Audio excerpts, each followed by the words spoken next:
ఒక long term పనిచేస్తే తప్పితే ఆ రిజల్ట్ రాదు సార్. అంటే షార్ట్ టర్మ్లో సాధారణంగా ఎన్నికలకు ముందు చాలామంది చాలా పనులు చేస్తాం.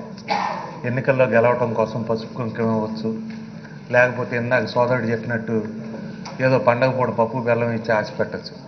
కానీ ఒక దీర్ఘకాలిక ప్రయోజనం, ఈ సమాజం ఎట్లా బాగుపడుతుంది, లేకపోతే పేదవాళ్ళ పిల్లలు ఎట్లా బాగుంటారు, ఇంక్లూజివ్ గ్రోత్ అంటే అందరినీ కలుపుకొని చేస్తే దానివల్ల సమాజం బాగుపడుతుంది. కాబట్టి ఒక దీర్ఘకాలికమైనటువంటి ప్రయోజనాన్ని, లక్ష్యాన్ని ఆశించి చేసినటువంటి ఈ రూపకల్పన చేసినటువంటి కార్యక్రమం కాబట్టి దీన్ని ఒక వెల్ఫేర్ స్కీమ్ కన్నా కూడా ఒక మంచి సంస్కరణ కింద నేను ఫీల్ అవుతా ఉన్నాను సార్. ఎందుకంటే 1990వ దశకంలో ఆర్థిక సంస్కరణలు వచ్చినాయి సార్. పివి నరసింహారావు గారు ప్రధానమంత్రిగా ఉన్నారు. ఆర్థిక సంస్కరణల తర్వాత గ్లోబలైజేషన్ అంటే ప్రపంచీకరణ, అట్లాగే కార్పొరేటైజేషన్ అంటే పారిశ్రామికీకరణ, వీటి వల్ల ధనవంతులు ఇంకా ధనవంతులు అయ్యారు, పేదవాళ్ళు ఇంకా పేదవాళ్ళు అయ్యారు. అంటే disparity between rich and poor అనేది చాలా ఎక్కువగా వచ్చింది. వచ్చి పేదవాళ్ళు అంటే బీపీఎల్ కింద ఉన్నటువంటి వాళ్ళు కానీ, బీపీఎల్ లిమిట్స్లో ఉన్నవాళ్ళు కానీ, వీళ్ళందరూ కూడా లివింగ్ స్టాండర్డ్స్ పడిపోయినాయి సార్. వీళ్ళ పిల్లలను చదివించుకోవడానికి ఉన్నటువంటి ఏకైక మార్గం ప్రభుత్వ పాఠశాల.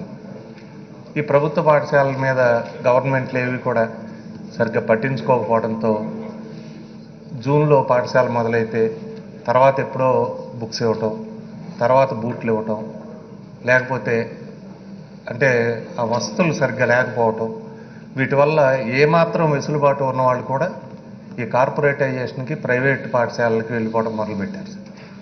ఇక రైతు కూలీలు మాత్రం అంటే సంవత్సరానికి 360 రోజులు ఉంటే రైతు కూలీకి ఒక 100 రోజులో 150 రోజులో పని ఉంటుంది సార్. ఆ మిగిలిన 100 రోజులకి ఉపాధి హామీ పథకం కానీ ఇటువంటివి పెట్టినా కూడా వాళ్ళకి తినటానికి సరిపోతుంది, కానీ పిల్లల్ని చదివించుకోవటానికో పిల్లల్ని బెటర్గా తయారు చేయడానికి పనికిరాదు. అటువంటి పరిస్థితుల్లో ఈ పిల్లలు ఏం చేస్తున్నారంటే పాఠశాల ఉండేది 220 రోజులు, అంటే వేసవి సెలవులు కానీ, శనివారం ఆదివారం లేకపోతే మిగిలిన సెలవులు కానీ, మిగిలిన 100-150 రోజుల్లో వీళ్ళు కూడా కూలి పనికి వెళ్ళటం, తల్లిదండ్రులకు ఏదో ఒకటి సపోర్ట్ చేయటం, అంటే తల్లిదండ్రుల కింద పనిచేసి ఎంతో కొంత కూలి తెచ్చుకోవటం, నెమ్మదిగా కూలి పనికి అలవాటు పడి వాళ్ళు చదువు మానేయటం, దాని మూలన డ్రాప్ అవుట్స్ లెవెల్ పెరుగుతూ ఉంది సార్. అందుకని వాళ్ళకు ఒక ఆర్థిక ఎష్యూరెన్స్ అంటే ఎంతో కొంత సన్నీళ్ళకి వేడి నీళ్ళలాగా లేకపోతే వేడి నీళ్ళకి సన్నీళ్ళలాగా ఎంతో కొంత ఎష్యూరెన్స్ ఇచ్చినట్టయితే ఆ కుటుంబానికి బాగుంటుందనేటువంటి ఉద్దేశంతో ముఖ్యమంత్రి గారు ఆలోచించటం, ఇప్పటి వరకు ఎన్ని ప్రభుత్వాలు వచ్చినా, ఎంతమంది ముఖ్యమంత్రులు వచ్చినా కూడా ఎవరూ ఆలోచించలేదు సార్.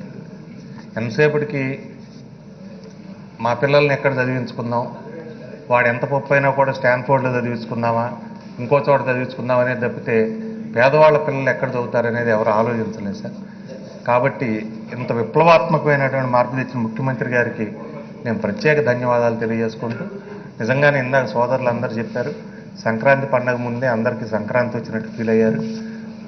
అంటే అది ఒక long term result oriented program కాబట్టి దీనివల్ల మన సొసైటీలో ఈ బీపీఎల్ ఫ్యామిలీస్ కానీ, రైతు కూలీల కుటుంబాలు కానీ వీళ్ళందరూ కూడా మంచి భరోసాతో వీళ్ళందరూ పిల్లల్ని పాఠశాలకు పంపించడం, అటెండెన్స్ డ్రాప్ అవుట్ కాకుండా, అట్లాగే వాళ్ళు ఒక ఎష్యూరెన్స్తో స్కూల్కి వెళ్ళటం, అట్లాగే వీళ్ళు పనికి వెళ్ళిపోయినప్పుడు రైతు కూలీలు ఏమవుతుందంటే వాళ్ళ పిల్లల గురించి పట్టించుకోలేకపోతారు, మధ్యాహ్న భోజనం సరిగ్గా ఉండదు, ఆ పిల్లలకి న్యూట్రిషన్ లెవెల్స్ సరిగ్గా ఉండవు.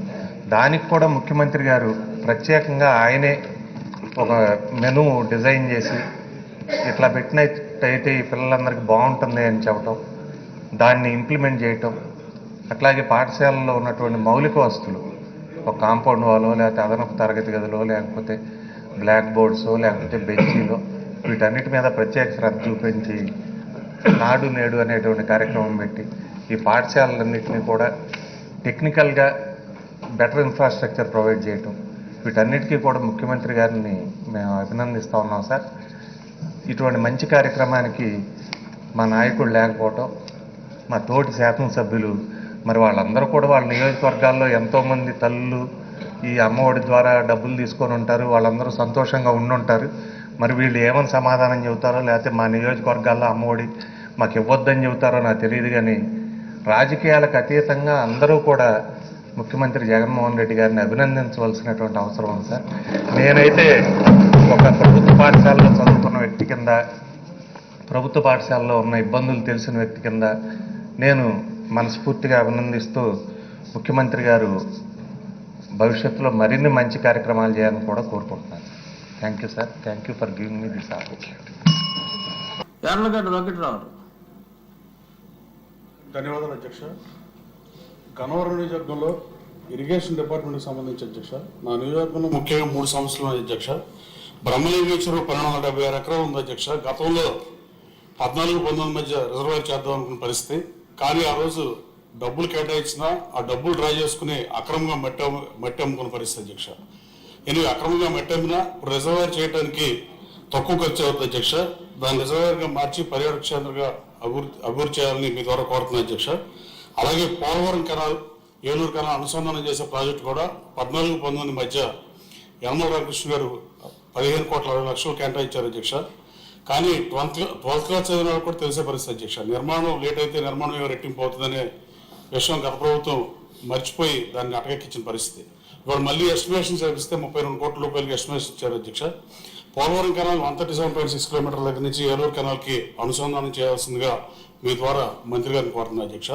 మూడోది అధ్యక్ష, ఆరుగాలం కష్టపడే రైతు సోదరుల కోసం అలాగే ఏలూరు కెనాల్ మీద రావరపడి దగ్గర, ప్రసాదంపడి దగ్గర, జక్కుల దగ్గర వంతులు ఏర్పాటు చేయాల్సిన అవసరం ఉంది అధ్యక్ష. 4-5 వేల ఎకరాలకి వాళ్ళు వెళ్తానికి కానీ 30,000 పైబడి జనాభా ఉన్న పరిస్థితి అధ్యక్ష. ఒక్కో వంతునికి 5-6 కోట్లు కూడా అవుతుంది అధ్యక్ష. నేను ఆల్రెడీ లెటర్స్ ముఖ్యమంత్రి గారికి ఇచ్చాను అధ్యక్ష.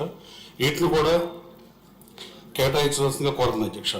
ఇకపోతే ఎయిర్పోర్ట్ ఎదురుగా అధ్యక్ష గ్రైనరీ బాగున్న పరిస్థితి. బెంగళూరు ఎయిర్పోర్ట్కి వెళ్ళినా, చెన్నై ఎయిర్పోర్ట్కి వెళ్ళినా గ్రైనరీ బాగుండే పరిస్థితి. ఈ శాఖలు అన్నింటితో 7 శాఖలతో అనుసంధానం చేసి మాట్లాడితే 45 రోజులు పట్టింది అధ్యక్ష. ఫైనల్గా హైవే నడితే నేషనల్ హైవే వెళ్ళేమో విజయవాడ గ్రైనరీ ఎండీతో మాడాలని ఇట్లా చెప్తే అందరినీ కూర్చోబెట్టి మాట్లాడి 45,000 చదరపు మీటర్ గ్రైనరీ ఉన్నదాన్ని డబుల్ చేస్తున్న పరిస్థితి అధ్యక్ష. ఆ పనులు ప్రారంభించారు అధ్యక్ష. కానీ ఎయిర్పోర్ట్ ఎదురుగా స్వర్గీయ ఎన్టీ రామారావు పేరు మీద ఉన్న వెటనరీ కాలేజ్ కాంపౌండ్ వాళ్ళు పడిపోయి ఆ రైలింగ్లు పాడైపోయిన పరిస్థితి అధ్యక్ష. ఎయిర్పోర్ట్ క్వైట్ ఆపోజిట్గా ఉంటుంది, చూస్తా కూడా అక్కడ ఉంది అధ్యక్ష. దానికి నిధులు కేటాయించాల్సిందిగా మంత్రి గారిని కోరే అధ్యక్ష. దాన్ని బ్యూటిఫికేషన్ చేయడానికి కలెక్టర్ని అడిగినా చందా లేదనే పరిస్థితి, ఫండ్స్ లేవని CGF అప్లై చేయడం కుదరట్లేదు అధ్యక్ష. దానికి కూడా యానిమల్ హస్బెండరీ నుంచి నిధులు కేటాయించాల్సిన మీ దగ్గర కోరుతుంది అధ్యక్ష. థ్యాంక్ యూ అధ్యక్ష. షాజహాన్ బాషా గారు.